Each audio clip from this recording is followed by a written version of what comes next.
Hello friends, welcome to my channel. তো আজ আমি রান্না করতে যাচ্ছি নাগেট। সয়া ফুড বলা হয় এবং সয়াবিনও বলে। এটাকে প্রচুর প্রোটিন সমৃদ্ধ একটি খাবার। এটা হাই প্রোটিন সমৃদ্ধ। তো এইটা দেখতে এরকম হয়, দেখেন এটা ছোট বড় আর একটু বড়ও পাওয়া যায়। এটা একটু ছোট সাইজে, এর থেকেও একটু বড় পাওয়া যায়। তো আজ আমি এটা রান্না করতে যাচ্ছি। তো এই সয়াবিনটাকে প্রথমে একটু গরম জলে ধুয়ে নিতে হবে। প্রথম জলে কিছুক্ষণ ডুবিয়ে রেখে পরে আমি ধুয়ে নেব। তো গরম জল দিয়ে দিলাম, একটুক্ষণ ভিজিয়ে রাখতে হবে। তো এটা ভিজিয়ে আমি রাখছি। কিছুক্ষণ ভিজিয়ে রাখার পরে 10 মিনিট ভিজিয়ে রাখার পরে আমি এটাকে নিয়ে একটু ঠান্ডা জল দিয়ে ধুয়ে নেব। তো এটার সঙ্গে আমি যা যা দেব তা হচ্ছে আলু দেব। আলু টুকরো করে কেটে নিয়েছি, আলু আর সাথে মশলা দেব আমি। লবণ, আদা রসুন একটু বাটা নিয়েছি, জিরে বাটা নিয়েছি, আদা বাটা নিয়েছি, ধনে গুঁড়ো নিয়েছি, শুকনো লঙ্কার গুঁড়ো নিয়েছি, হলুদ নিয়েছি।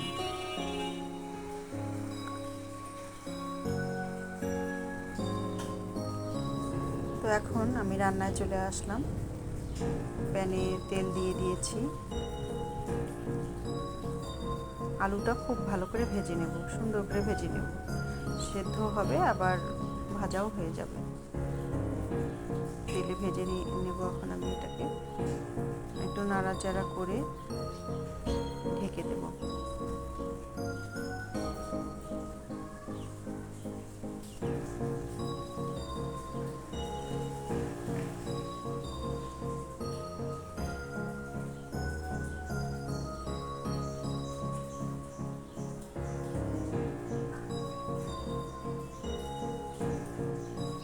বারবার একটু করে নাড়াচাড়া করে দিতে হবে। একটু হলুদ দিলাম, আমি একটুখানি হলুদ দিলাম, লবণ দিলাম না, কারণ হচ্ছে নিচে লেগে যাওয়ার একটা পসিবিলিটি থাকে লবণ দিলে। এই জন্য লবণ না দিয়ে আমি ভেজে নেব।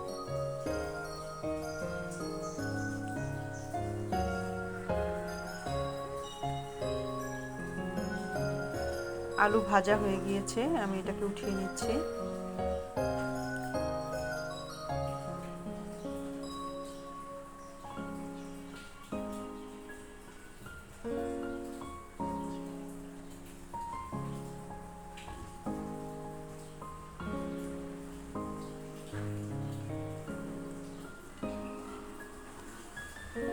এবারে সয়াবিনগুলো ভালো করে ভেজে নেব। সয়াবিনগুলো একটু ঠান্ডা জল দিয়ে ধুয়ে আমি চিপে নিয়েছি, জলটা ঝরিয়ে নিয়েছি।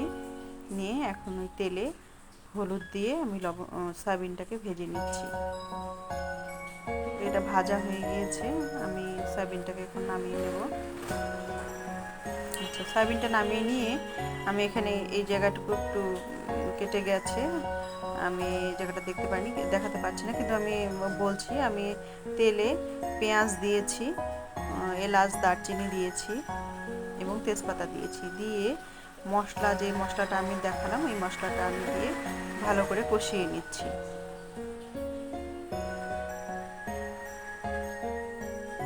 মশলাটা একটু ভালো করে কষিয়ে নিয়ে পরে আমি আলু এবং নাগেটটা দিয়ে দেবো ওখানে।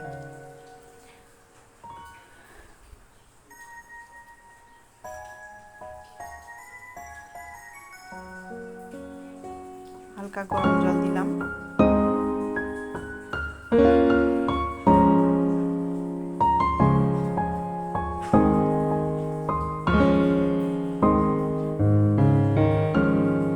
পেঁয়াজ আর রসুন বাটাটা যেহেতু দিয়েছি, একটু ভালো করে নাড়াচাড়া করে দিয়ে না নিলে এটা আবার একটু কাঁচা গন্ধ থেকে যায়।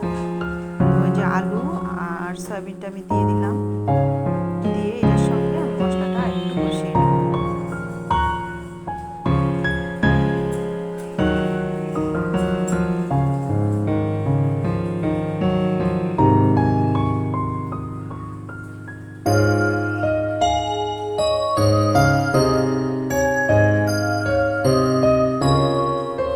গরম জল দিলাম, মশলাটা যাতে পুড়ে না যায়, আর খুব বেশি যেহেতু আমি তেল দিই না তরকারিতে।